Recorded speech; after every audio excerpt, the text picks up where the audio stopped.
तो स्टूडेंट्स, आपका स्वागत अपने यूट्यूब चैनल एबीएस क्लासेस पे। और आज बात करने वाले अर्धवार्षिक परीक्षा यहाँ पे बताने वाला हूँ कि 2021-22 का जो अर्धवार्षिक परीक्षा है वो कक्षा 9वीं का जो सामाजिक विज्ञान है यहाँ पे आप लोग को पूरा का पूरा देखने को मिलेगा। तो वीडियो में लास्ट तक बने रहें। चैनल में नए तो एक बार चैनल को जरूर सब्सक्राइब कर ले ताकि आप लोग को त्रैमासिक, छमाही, वार्षिक एंड प्री बोर्ड जो भी आप लोग के पेपर होते हैं उसमें से पूरी की पूरी आपको एबीएस क्लासेस चैनल पर ही सभी पेपर के सोल्यूशन सहित वीडियो दिए जाते हैं। तो वीडियो के माध्यम से आप लोग पढ़ाई कर सकते हैं और अच्छे अंक प्राप्त कर सकते हैं। चलिए बात करते हैं चैनल में। तो एक बार चैनल को सब्सक्राइब करके बेल आइकन प्रेस कर लेना और यहाँ पे क्वेश्चन को करते हैं स्टार्ट। तो यहाँ पे देख सकते हैं अपन का जो कक्षा 9वीं का जो सामाजिक विज्ञान है, सामाजिक विज्ञान में अपन के यहाँ पे जो भी है क्वेश्चन आंसर अपन पहले ऑब्जेक्टिव देखते हैं सबसे पहले, इसके बाद क्वेश्चन आंसर भी देखेंगे। तो वीडियो में लास्ट तक बने रहना। मैं ये भी बता दूंगा कि ये ओरिजिनल पेपर है या फिर कैसा है, कितने % आने के चांसेस, ये पूरी चीज़ें आप लोग को क्लियर हो जाएगी। मन में कोई भी डाउट नहीं रहेगा, टेंशन बिल्कुल नहीं लेना है, क्योंकि यहाँ पे देख सकते हैं कि क्वेश्चन जो यहाँ पे ऑब्जेक्टिव बताए गए हैं, इन ऑब्जेक्टिव को आप लोग को कर लेना। कर्क रेखा निम्न में से किस राज्य से नहीं गुजरती है, तो इनके क्वेश्चन आप लोगों को कर लेने हैं। ठीक है, तो मैं आपको जैसे देखिए निम्न में से किस राज्य से गुजरती है, तो गुजरती है, देखिए उत्तर प्रदेश से नहीं गुजरती, कर्नाटक से नहीं गुजरती, पंजाब से नहीं गुजरती, किससे गुजरती है, मध्य प्रदेश से गुजरती है। हिमालय पर्वत की सबसे ऊंची चोटी क्या है, तो माउंट एवरेस्ट है। क्या है, माउंट एवरेस्ट है। ठीक है, तो इसमें मध्य प्रदेश हो जाएगा एंड इसमें माउंट एवरेस्ट हो जाएगा। इसके बाद प्राथमिक क्रियाकलापों में निम्न में से क्या शामिल नहीं है, तो प्राथमिक क्रियाकलाप में क्या शामिल नहीं है, देखिए कृषि भी है, पशुपालन भी है, खनन, संचार। तो खनन में नहीं, संचार मेरे ख्याल से नहीं है, या फिर आप लोग देख लेना, शायद खनन भी हो सकता है। इसके बाद यहाँ कहा गया कि भारत का संविधान किस तिथि को लागू किया गया था, तो 26 जनवरी 1950, जिस दिन गणतंत्र दिवस मनाया जाता है। तो ये तो आप लोग को भी पता है। फिर क्या है, वाटरलू में नेपोलियन की हार किस सन में हुई थी, तो समुद्रगुप्त से संबंधित है। तो यहाँ पे आप लोग जाके देख लेना इसका आंसर अपने से। ठीक, 8400 हाँ जी, ये व्हाट्सअप नंबर है, याद कर लीजिए, क्योंकि आप सभी math, physics, chemistry and biology सभी सब्जेक्ट के डाउट क्लियर होंगे। यहाँ पे क्वेश्चन आप लोग के पूरे क्लियर होने वाले हैं आपके ही व्हाट्सअप पे। तो यहाँ पे आप लोग को करना क्या है, व्हाट्सअप नंबर सेव करना है। इसके बाद आप लोगों को डायरेक्टली मैसेज में आप लोगों को फोटो खींचना है, और फोटो जैसे खींचने के बाद क्रॉप करना है तो तुरंत आप लोग को वीडियो सोल्यूशन मिल जाएगा। हाँ जी, तो देर किस बात की, 6वीं से 12वीं और IIT, JEE mains and NEET, CBSE board and all state board के सभी सोल्यूशन मिलने वाले हैं। 8400 नंबर याद कर लीजिए और व्हाट्सअप कीजिए। यहाँ पे आप लोग को डिस्क्रिप्शन में लिंक दिया हुआ है। ठीक है, इसके बाद यहाँ पे जो भी है कंप्लीट रूप से इन सभी रिक्त स्थानों को आप लोग को पूर्ति कर लेना है। देखिए कुछ बता देता हूँ कि जैसे नर्मदा नदी का उद्गम जो है वो मध्य प्रदेश के अमरकंटक, अनूपपुर जिले में अमरकंटक पर है। ठीक है, अमरकंटक स्थित है, तो यहाँ पे अमरकंटक लिख देना। ठीक है, भारत में हरित क्रांति के जनक नेल्सन मंडेला का संबंध, तो यहाँ पे भारतीय संविधान के निर्माण में संबंधित प्रारूप समिति के अध्यक्ष डॉक्टर भीमराव अंबेडकर थे। डॉक्टर भीमराव अंबेडकर। फ्रांसीसी क्रांति कब प्रारंभ हुई, ये चीज़ें आप लोग देख लेना। ठीक है, इसके बाद चलते हैं, यहाँ पे देख सकते हैं। तो इन सभी को मैं आप लोग को ये बताने वाला हूँ कि ये पूरा का पूरा सही जोड़ी जो है, सही जोड़ी को कैसे करना है, ये संपूर्ण हल मैं यहाँ पे बता। देखिए भ्रंश घाटी, तो भ्रंश घाटी मतलब ये होती है सकरी घाटी जो कि चट्टानों से होकर रहे। तो इसका जो होगा वो ताप्ती नदी बहती है, ताप्ती नदी भ्रंश घाटी में ही बहती है और नर्मदा नदी बहती है। ठीक है, तृतीयक क्षेत्र क्या है, तो तृतीयक क्षेत्र हमारा व्यापार है। क्या है, व्यापार है। ठीक है, तो इसको यहाँ पे लगा लेना। इसके बाद पहला विश्व युद्ध का प्रारंभ जो हुआ था वो 1914 में हुआ था। 1914 से 1919 तक चला था। ठीक है, या फिर 1918 तक। तो इसका ये हो जाएगा, भ्रंश घाटी का ताप्ती हो जाएगा, तृतीय क्षेत्र का व्यापार हो जाएगा। इसके बाद प्रथम पंचवर्षीय योजना जो है 1952 से 57 तक चला था। इसके बाद प्रधानमंत्री ग्रामोदय योजना जो है सन 2000 में चला है। ठीक है, तो इस तरह से आप लोग की ये सही जोड़ी हो जाएंगे।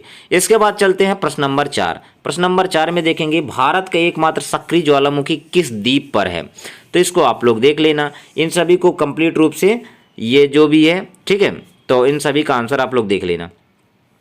चलते हैं 2-2 नंबर के क्वेश्चन देखते हैं जो प्रश्न में आते हैं। इसमें से आप लोग को 30 शब्दों में लिखना है। तो दास प्रथा क्या है, बास्तलीन के पतन के क्या आशय हैं, इनको कंप्लीट कर लेना है। इनके सभी के आंसर जो है आप लोग को अपने से करने हैं, फिर मैं कुछ वीडियो में लास्ट तक बता दूंगा। रूसी क्रांति का समय स्पष्ट कीजिए, प्रथम विश्व युद्ध एवं द्वितीय विश्व युद्ध का काल निर्धारित कीजिए। तो प्रथम विश्व युद्ध का मैं बता देता हूँ कि 1914 से लेके 1918 तक था, और द्वितीय विश्व युद्ध का जो है 1939 से 1945 के बीच है। ठीक है, ध्यान रहे।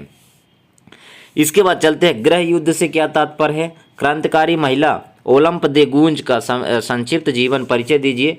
तो इसको भी आप लोग को अपने से कर लेना है। ठीक है, आपकी बुक में दिया हुआ नॉर्मल। लोकतंत्र को परिभाषित कीजिए। गणतंत्र से क्या आशय है, भारत कब गणतंत्र बना था। तो कब बना था, 26 जनवरी 1950 को बना था। ये तो नॉर्मल है। गणतंत्र मतलब ये होता है कि हम किसी से, मतलब जो भी हमारे देश में नियम कानून चलेगी उसी पर हमको चलना पड़ेगा। तो एक नया सा शेड्यूल बनाया जाता है, नियम बनाए जाते हैं, जिसका हमें पालन करना पड़ता है। ठीक है, लोकतंत्र क्या है, लोकतंत्र ये है कि मतलब हमें मतलब लोगों का तंत्र, वहाँ पे राजतंत्र नहीं चलेगा, वहाँ पे तानाशाही नहीं चलता, वहाँ पे लोग एक कुछ नियम बनाए रहते हैं, उसके अंतर्गत हम लोग चलते हैं। ठीक है, प्रत्यक्ष मतदान प्रणाली क्या कहलाती है। प्रत्यक्ष, देखिए आप लोग खुद समझ सकते हैं कि जैसे हम वोट डालने जाते हैं तो प्रत्यक्ष मतलब ये होता है कि हम डायरेक्टली यदि वोट चुनाव कर दें। ठीक है, या फिर इसमें ये भी हो सकता है कि हम हाथ उठवा करके और चुनाव कर सकते हैं, ऐसे सेलेक्ट कर सकते हैं, तो ऐसा प्रत्यक्ष रहता है। भारत में मताधिकार के लिए निर्धारित आयु कितनी होती है, मतलब ये कह रहा है कि आप लोग कितने साल यदि हो जाते हैं तो वोट डाल सकते हैं। तो कितने साल, 18 साल। 18 साल के जब हो जाएंगे तो आप वयस्क कहलाएंगे, और वयस्क मताधिकार का जो है 18 वर्ष है। अब चलते हैं कुछ बड़े बड़े क्वेश्चन। तो बड़े बड़े क्वेश्चन यहाँ पे देख लिए, फ्रांस में क्रांति की शुरुआत किन परिस्थितियों में हुई है। समाजवाद क्या है, सार्वभौमिक अधिकार क्या है, कुछ मानवाधिकारों का उल्लेख कीजिए, ड्यूमा के बारे में संक्षेप में वर्णन कीजिए। तो ये हो जाएगा क्वेश्चन का आंसर। चलिए एक क्वेश्चन और देख लेते हैं। बांगर व खादर में अंतर क्या है। भारत के प्रमुख भू आकृति विभाग कौन से हैं, निम्न से किसी एक का संक्षिप्त वर्णन कीजिए। तो चलिए मैं इसमें बता देता हूँ। सबसे पहले बांगर और खादर को अपन समझते हैं। देखिए नदी में जो रहती है, नदी के बगल का जो क्षेत्र है वो क्या कहलाता है, खादर कहलाता है। ठीक है, और उसके जो और बाहर है, नदी के खादर के भी बाहर जो रहे वो बांगर कहलाता है। ठीक है, तो ये चीज़ें आप लोग पढ़ेंगे जब ना अपने बुक में तो समझ में आ जाएगा। इसके बाद पूर्वी घाट एवं पश्चिमी घाट में क्या अंतर है। तो ये चीज़ बता देता हूँ कि जैसे भारत है और इस प्रकार से बना हुआ, तो ये हमारा पश्चिमी घाट कहलाता है, ये पूर्वी घाट कहलाता है। ठीक है, प्रवाल क्या है, भारत के उन द्वीपों को बताइए जो प्रवाल से निर्मित हैं। तो ये चीज़ आप लोग देख लेना, आपके बुक में है। इसके बाद चलते भारत की भौगोलिक स्थिति का वर्णन करते हुए इसके पड़ोसी देशों के नाम लिखना।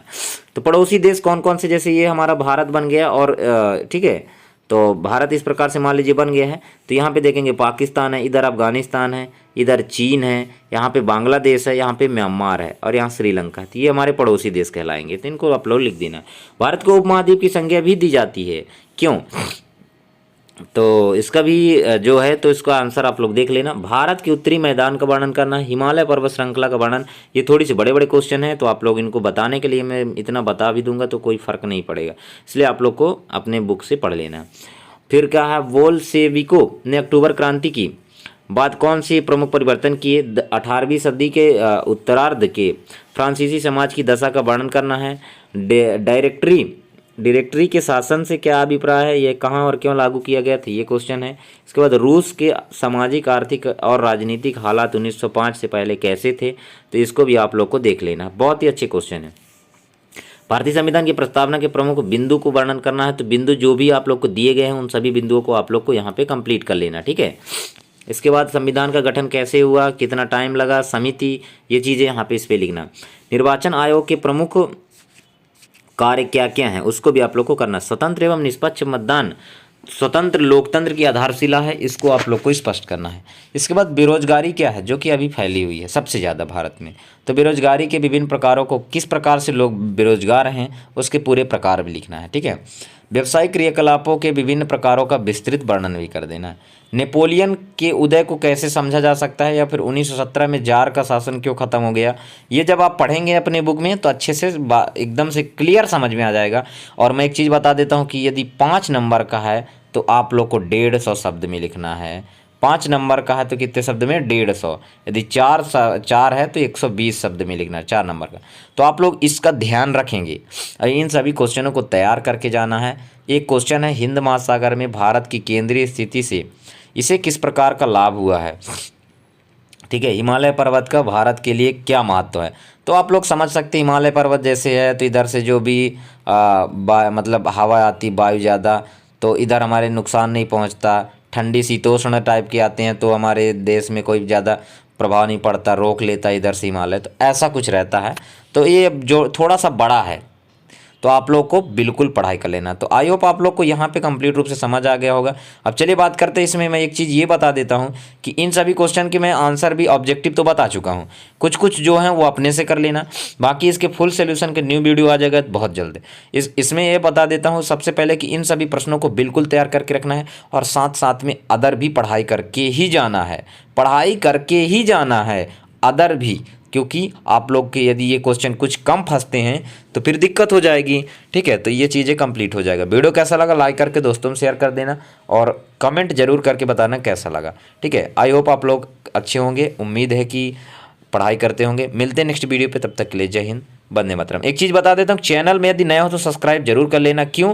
क्योंकि आप लोग को हमेशा त्रैमासिक, छमाही, वार्षिक सभी के पेपर के जो सोल्यूशन वगैरह हैं सब चीज़ें यहीं पे मिलती रहती है। और जो भी आप लोग के एमपी बोर्ड में अपडेट होता है कि आज ब्लूप्रिंट चेंज हुआ, आज ये हुआ, तो सब चीज़ें यहीं पर मिलती है। मिलते हैं नेक्स्ट वीडियो पर, तब तक के लिए जय हिंद, वंदे मातरम।